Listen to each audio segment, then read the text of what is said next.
Bonjour, j'espère que vous allez bien. On va corriger rapidement l'évaluation sur les parallélogrammes. Vous pouvez voir ici le graphique de réussite par question. Cette évaluation n'a pas du tout été réussie. Mais bon, je savais que cette évaluation était déroutante. Et donc elle ne sera pas comptée sur Pronote. Ce sera juste un petit entraînement. Et on va maintenant corriger les différentes questions. Alors, question 3. Avec 4,5% de réussite, vous voyez qu'il y a très peu d'élèves qui auraient répondu correctement, 4,5% seulement. Je suis un quadrilatère qui a ses diagonales de même longueur et perpendiculaires. Je suis, entre parenthèses, on attend la meilleure réponse quand il y a plusieurs possibilités. Alors, on a un quadrilatère qui a ses diagonales de même longueur et perpendiculaires. Alors, c'est un peu étonnant, mais il faut essayer de se représenter ça dans sa tête. Alors, ici, moi, on va le faire ici avec Hermétal. Alors j'ai préparé ici un petit fichier dans lequel vous avez donc 4 points qui vont être les sommets du quadrilatère. Et j'ai fait en sorte ici d'avoir deux diagonales qui sont deux segments qui ont même longueur et qui sont perpendiculaires. Cela étant, on a une petite marge de liberté. Je peux faire coulisser ça. Mais je garde mes deux segments de même longueur et perpendiculaires. Et je peux faire circuler ce point ici comme ça. Mais là encore, vous voyez que mes deux segments ici qui seront donc les diagonales, elles restent perpendiculaires et de même longueur. Donc on n'a qu'à observer maintenant quelle est l'allure du quadrilatère qu'on obtient. Donc sachant qu'il faut prendre le cas le plus général possible, donc de prendre le cas, donc d'essayer de voir s'il y a des cas particuliers. Et on voit que par exemple, vous voyez, si on fait ça, par exemple, eh bien on obtient, alors là on obtient une figure qui ressemble à un tétraèdre, mais vous voyez qu'il n'est pas du tout une figure que vous connaissez. Cette figure, elle n'a pas de nom. Pourtant, elle a bien deux diagonales qui sont perpendiculaires et de même longueur. Donc en fait, on ne peut rien dire sur une... Il n'y a pas de nom en fait, on ne sait pas. Alors c'est particulier, mais ça ne porte pas de nom, cette figure. C'est un quadrilatère. Donc le mieux que je peux dire, c'est que c'est un quadrilatère quelconque, parce que je n'ai pas d'autres mots à ma disposition pour dire qu'est-ce que c'est comme type de quadrilatère dans le cas général. Donc ici, mais c'était une question difficile, il fallait répondre un quadrilatère quelconque parce qu'il n'y a rien ici qui convient. C'est pas forcément un trapèze, c'est pas forcément un parallélogramme, c'est pas forcément un rectangle, c'est pas forcément un losange et c'est pas forcément un carré. En revanche, évidemment, c'est forcément un quadrilatère quelconque. Ensuite, question 6. Je suis un parallélogramme qui a deux côtés consécutifs de même longueur. Donc ça, c'est du court. Hein. On a vu que dans les parallélogrammes particuliers, quand on a un parallélogramme qui a deux côtés consécutifs de même longueur, c'est forcément un losange. Et donc, voilà, on peut être sûr que c'est un losange, on n'est pas sûr que c'est un carré. Et donc, la meilleure réponse possible, c'est un losange. Ici, question numéro 2, je suis un quadrilatère qui a ses diagonales qui se coupent perpendiculairement en leur milieu. Alors déjà, si je suis un quadrilatère qui a ses diagonales qui se coupent en leur milieu, c'est que je suis un parallélogramme. Si elles se coupent perpendiculairement en leur milieu, c'est que je suis un losange. Donc la meilleure réponse possible, c'est un losange. Question numéro 5.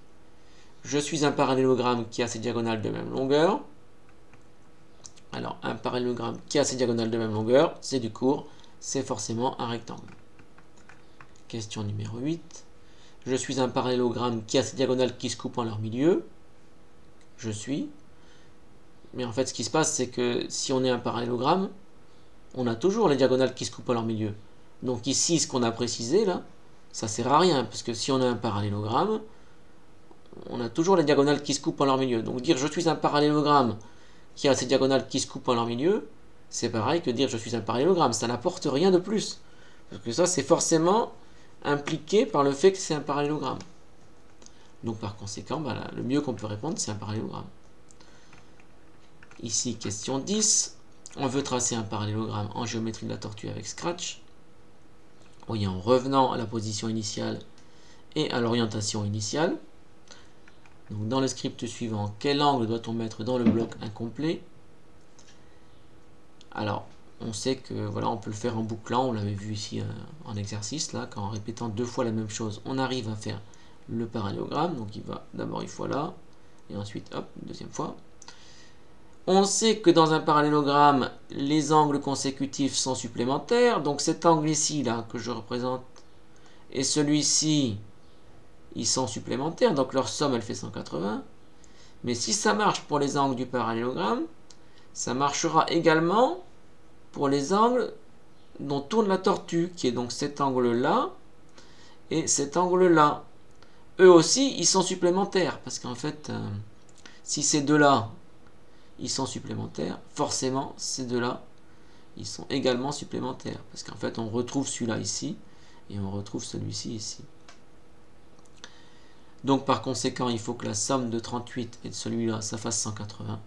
Donc, on fait 180 moins 38, et il faut mettre 142 ici, et je vous laisse essayer le script ici avec Scratch, et vous verrez qu'on obtient bien un parallélogramme en prenant ici 142 degrés.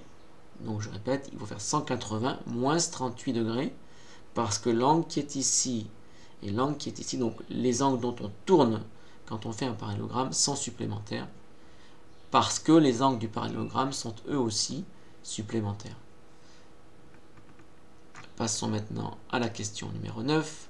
Je suis un quadrilatère qui possède un centre de symétrie. Je suis... Ben, ça, c'est du cours. On sait qu'un quadrilatère qui a un centre de symétrie, c'est une définition possible du parallélogramme. Donc, comme on ne sait rien d'autre, eh bien, on peut répondre « Je suis un parallélogramme ». Et c'est la meilleure réponse possible. Question 7. Je suis un parallélogramme qui a deux côtés consécutifs perpendiculaires. Donc ça, c'est du cours. Un parallélogramme qui a deux côtés consécutifs perpendiculaires, c'est forcément un rectangle. Comme on ne sait rien d'autre, on a forcément ici un rectangle. Ensuite, question 1. Je suis un quadrilatère qui a ses diagonales qui se coupent en leur milieu. Alors, on sait que c'est une propriété ici donc du parallélogramme. Quand on a un quadrilatère qui a ses diagonales qui se coupent en leur milieu, c'est forcément un parallélogramme. Et donc ici, la meilleure réponse possible, c'est un parallélogramme. Question 4. Je suis un parallélogramme qui a ses diagonales de même longueur et perpendiculaires. Autrement dit, je suis un diagonale qui est à la fois un rectangle et un losange. Donc je suis un carré. Là encore, on a vu ça dans le cours. Si on a un parallélogramme qui a ses diagonales de même longueur et perpendiculaires, c'est forcément un carré. C'est la seule... ça implique forcément que c'est un carré.